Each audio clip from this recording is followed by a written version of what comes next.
Greta Thunberg is already off and she's further on the coast just past Cornwall at the moment. You can actually live track the boat online if you like, but don't whip out your phone yet. Let me just tell you a little bit about her journey. First of all, she set off from here in Plymouth a few hours ago. Tremendous excitement because she has become an icon, a figurehead for the fight against climate change, certainly in Europe. Now she takes that to the Americas. First, she'll be speaking at a climate change summit in New York City, where she will be docking. Then she'll go on to Santiago in Chile. And look, she's taking a year out of school on a sabbatical to do all this. The first 2 weeks on that boat are going to be quite a physical challenge.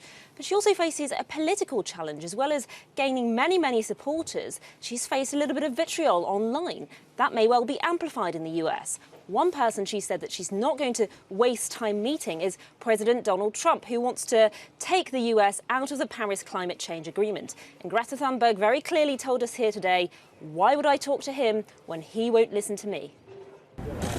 Good luck, Greta. Last-minute preparation for her biggest challenge yet. But Greta Thunberg insists there are no last-minute nerves. For the next 2 weeks, she'll be travelling the Atlantic Ocean on this racing boat. It's been fitted with solar panels and underwater turbines. The aim is to make a carbon-neutral journey. It may be uncomfortable, though.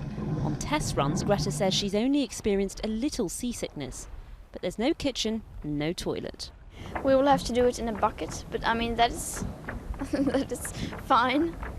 And we have like a small heating, and we heat up, we boil water and pull the water in like freeze-dried food bags and eat that, and that is quite good. She'll be travelling with her father and a small crew.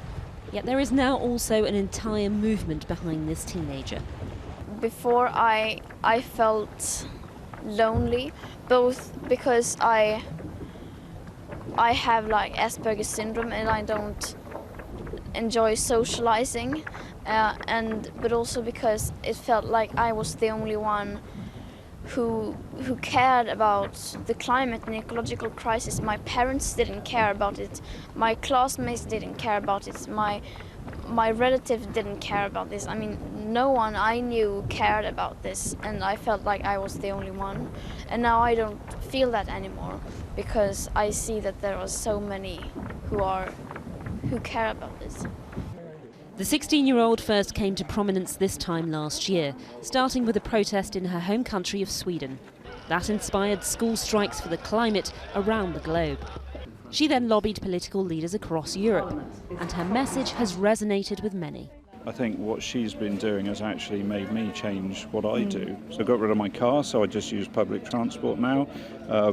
Really concentrate. I used to do a bit of flying for work. I don't do that anymore. We thought it was really important to bring them along so they can see, that children do have a voice and they can be heard. Would you like to be on a boat for 2 weeks like her? No, because it'd be a little bit weird. Hi Greta, you're going to the US as well as the rest of the Americas, where the debate is incredibly polarised. You've done an awful lot to shift the narrative on climate change already. Are you concerned about the reaction you will get there, though? I'm not concerned about reactions. What I'm concerned about is whether we will do something or not, whether the people in power will react and act with necessary force. And of course there are people who want climate delayers, who want to do everything to shift the focus from the climate crisis to something else, or want to make people question the science.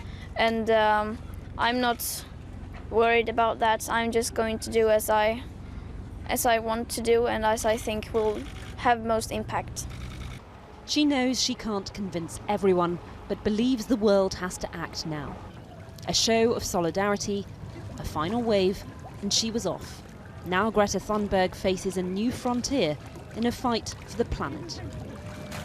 I have been saying these things over and over again, and yet no one even seems to be talking about it.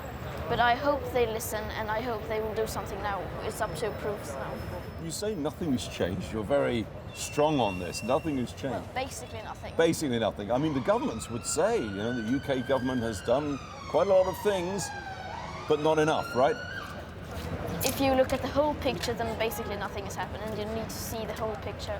You can't just, oh, here we have reduced a little bit, and here, and there. You need to see the whole, and we need to see this in a holistic view, and yeah, basically nothing has changed. The emissions are still increasing.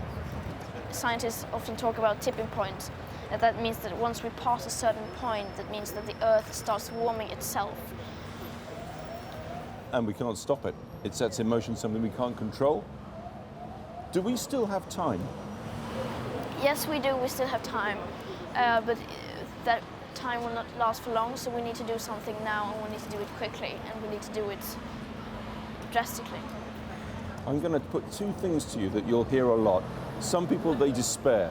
They say, what can I do about it? I'm just one person. There's nothing I can do.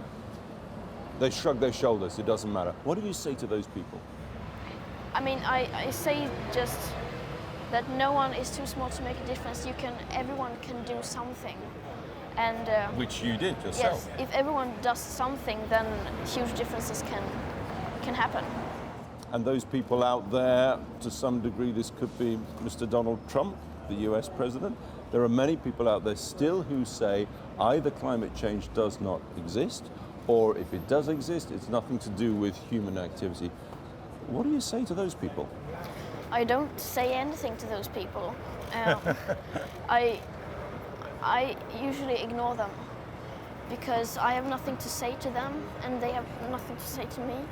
And but I mean, if I were to talk to someone like that, I would just continue referring to the science and say that many people think that climate change is an opinion, but it's not an opinion, it's a fact. You can't say, I don't think that the heart is pumping blood, I don't think so. It's a fact.